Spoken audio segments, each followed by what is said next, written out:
नमस्कार दोस्तों, मैं आशा करता हूँ कि आप लोग सब अच्छे हैं। Contemporary issues in international relations करके एक ये छोटी-सी सीरीज़ इस महीने हमने चलाई है।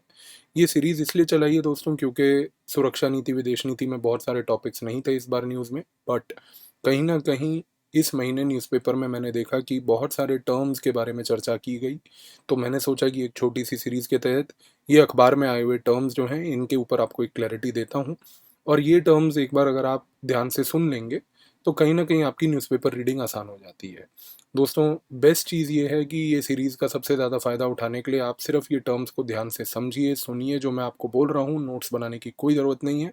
छोटे-छोटे वीडियोज़ हैं, बस सिर्फ़ ध्यान रख के सुनिए, कॉन्सेप्ट क्लियर होगा, अंडरस्टैंडिंग बेटर होगी। तो आज का टॉपिक ऑफ डिस्कशन है difference between Janata and military in Myanmar. बहुत कॉमन टर्म है, बहुत लोगों को दिक्कत होती है, दुविधा होती है। तो देखिए दोस्तों, सबसे पहले एक चीज़ समझने की कोशिश कीजिए। जो जनता है, ये एक मिलिट्री का सबसेट होता है। तो देखिए, म्यांमार के कॉन्टेक्स्ट में मैं आपको एक पहले बात बताना चाहता हूँ कि म्यांमार में मिलिट्री रूल बहुत समय से रहा है। और मिलिट्री रूल रहने की वजह से क्या हुआ है कि वहाँ पर जब-जब डेमोक्रेसी आने की एक तरीके से संभावना बढ़ी है, तो मिलिट्री के साथ उसका क्लैश हुआ है और as a result of which कहीं न कहीं वो डेमोक्रेसी मिलिट्री का इम्बैलेंस होने के कारण ये होता था कि मिलिट्री का अपर हैंड हमेशा हो जाता था।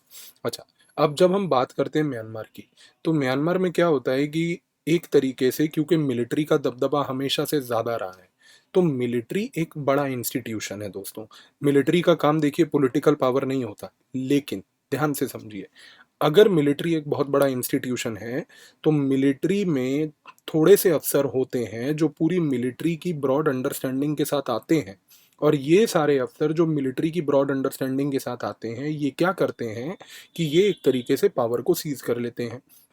ध्यान से सुनिए दोबारा मैं जो बोल रहा हूँ, मिलिट्री एक बड़ा इंस्टीट्यूशन है, मिलिट्री का काम पॉलिटिकल पावर नहीं है, लेकिन जब एक पॉलिटिकल वैक्यूम होता है एक कंट्री में, जैसे कि म्यांमार में हमेशा से रहा है क्योंकि डेमोक्रेसी नर्चर नहीं कर पाई, तो वहाँ पर क्या हुआ है कि जो मिलिट्री के थोड़े से अफ़सर थे, with larger understanding of the military, वो पावर सीज़ कर लेते हैं।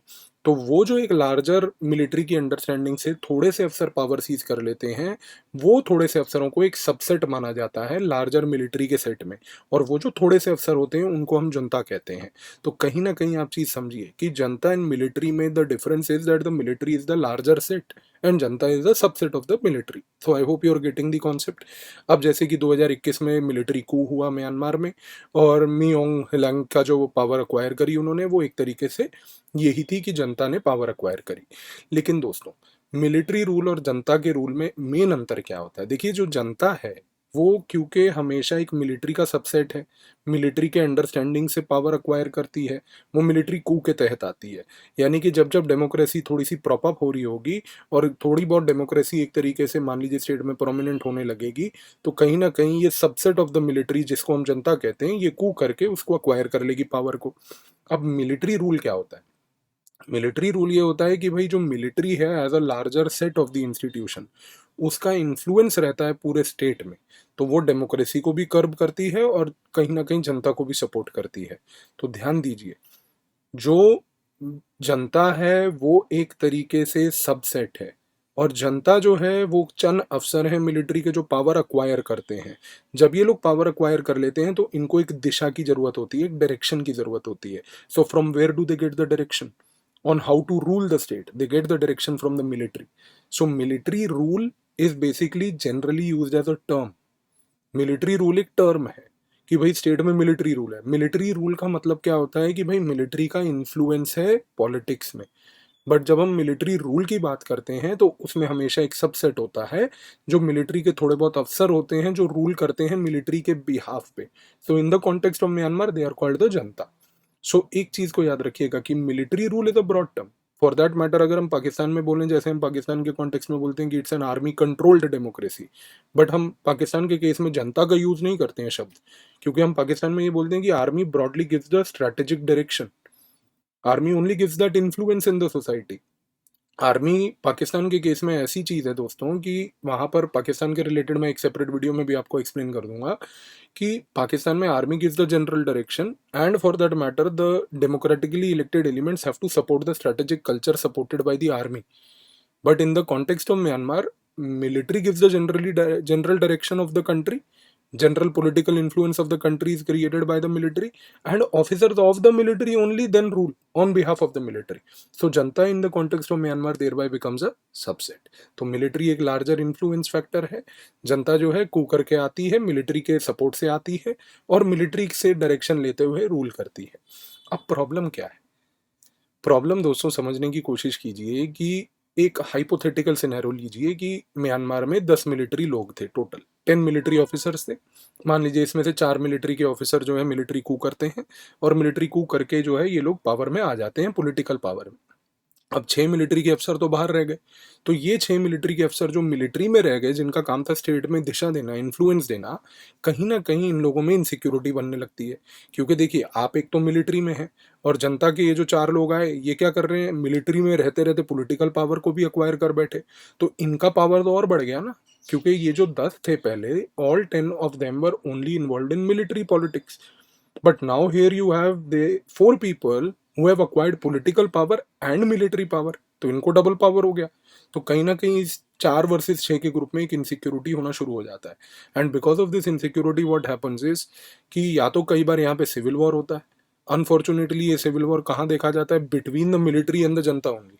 और कई बार क्या होता है कि एक तरीके से पॉलिटिकल स्पेस में फिर वैक्यूम क्रिएट हो जाता है। तो इस वैक्यूम को ओवरकम करने के लिए क्या किया जाता है, इस वैक्यूम को ओवरकम करने के लिए कहीं ना कहीं एक तरीके से फिर से डेमोक्रेटिक एलिमेंट्स को, non state actors, external state actors वगैरह सपोर्ट करना शुरू करते हैं। तो आप एक चीज़ याद रखने की कोशिश कीजिए कि जिस भी स्टेट में मिलिट्री रूल है, जहाँ पर एक जनता है, वो मिलिट्री रूल और जनता, जो मिलिट्री और जनता के बीच के आपसी रिलेशन अच्छे नहीं होंगे। और दूसरा क्या होगा कि क्योंकि मिलिट्री और जनता इकट्ठे होकर एक तरीके से आए डेमोक्रेसी को सप्रेस करने के लिए, जब इनके आपसी रिलेशन अच्छे नहीं होंगे तो कहीं ना कहीं क्या होगा, इनके बीच में डिस्ट्रस्ट बढ़ा रहेगा और डेमोक्रेसी को बार बार प्रॉपअप किया जाता रहेगा। ये है पूरी हिस्ट्री म्यांमार की, कि म्यांमार में डेमोक्रेसी बार बार प्रॉपअप इसलिए हो जाती है, जो सूची है वहाँ पे उनको बार बार अमेरिका कभी प्रॉपअप कर रहा है, कभी इंडिया प्रॉपअप कर रहा है। क्यों? क्योंकि वहाँ पर एक वैक्यूम है, एक स्पेस है, क्योंकि मिलिट्री और जनता के बीच में हमेशा से एक डिस्ट्रस्ट बना हुआ है। तो आई होप इस छोटे से वीडियो से ये कॉन्सेप्ट आपको क्लियर हो गया। बाकी दोस्तों हमारे साथ जुड़िए अनअकैडमी पे। 2020 में हमारे पास 170 टॉपर्स थे, 2021 में 178 टॉपर्स, और अभी 28 जुलाई से हमारे यूपीएससी के नए बैचेज इंग्लिश और बाइलिंगुअल स्टार्ट हो रहे हैं। PAVIAS कोड का प्रयोग कीजिए, सब्सक्रिप्शन लीजिए, बैचेज ज्वाइन कीजिए। दोस्तों अनअकैडमी अनलॉक चल रहा है, 20% ऑफ यूपीएससी के सब्सक्रिप्शंस पे है, GS ऑप्शनल दोनों, और साथ में प्लस और आइकॉनिक दोनों। कहीं ना कहीं 29 जुलाई तक ये सब्सक्रिप्शन को एक्सटेंड किया गया है ऑन पॉपुलर डिमांड। तो दोस्तों बिना सोचे समझे, ज़्यादा दिमाग नहीं लगाने का, हम लोग आपके साथ हैं आपकी प्रिपरेशन में आपकी मदद करने के लिए। PAVIAS कोड का प्रयोग कीजिए, तुरंत अनअकैडमी ज्वाइन कीजिए। 20% ऑफ चल रहा है और उसके साथ साथ 20 प्रिंटेड बुक्स भी दी जा रही हैं। ये प्रिंटेड बुक्स भी 29 जुलाई ऑफर तक अवेलेबल हैं। PAVIAS कोड का प्रयोग करके तुरंत इसको लीजिए। CSE एश्योर PAVIAS कोड का प्रयोग करके 20% डिस्काउंट के साथ आपको ये भी मिल जाएगा 2 ईयर एंड अबव सब्सक्रिप्शन पे। दोस्तों साथ में अगर आपको कोई फाइनेंशियल असिस्टेंस की रिक्वायरमेंट हो तो ये नंबर दिया गया है स्क्रीन पे, इस पर तुरंत कॉल कीजिए। 0% EMI बेस पे आपको सपोर्ट दिया जाएगा। अभी हमारे पास ऑप्शनल चल रहे हैं, जो एक तरीके से सबसे पॉपुलर ऑप्शनल कोर्सेज हैं, इनकी सब्सक्रिप्शन पे भी 20% ऑफ है दोस्तों। तो तुरंत PAVIAS कोड का प्रयोग करके इन सब्सक्रिप्शन को लीजिए। साथ में जो UPSC CSE GS कॉम्बैट है दोस्तों, ये 2023 प्रिपरेशन में आपको बहुत हेल्प करेगा। इसमें क्वेश्चंस मैं भी बनाता हूँ और ये 50 क्वेश्चन 60 मिनट में करने होते हैं। टेस्ट हिंदी इंग्लिश दोनों में अवेलेबल है। 31 जुलाई को 11 बजे ये टेस्ट है, इसका डिस्क्रिप्शन में लिंक दिया हुआ है, इसमें इनरोल कीजिए PAVIAS कोड प्रयोग करके। डाउट सॉल्विंग के लिए स्पेशल क्लासेज हैं अभी, और लेजेंड विजडम सीरीज चल रही है जो 20 जुलाई से ऑन है। इसमें मैंने भी एक लेक्चर हैबिट्स पे लिया है और बाकी टीचर भी लेक्चर ले रहे हैं। तो आप आइए, इस सीरीज़ का भी लाभ लीजिए। Thank you.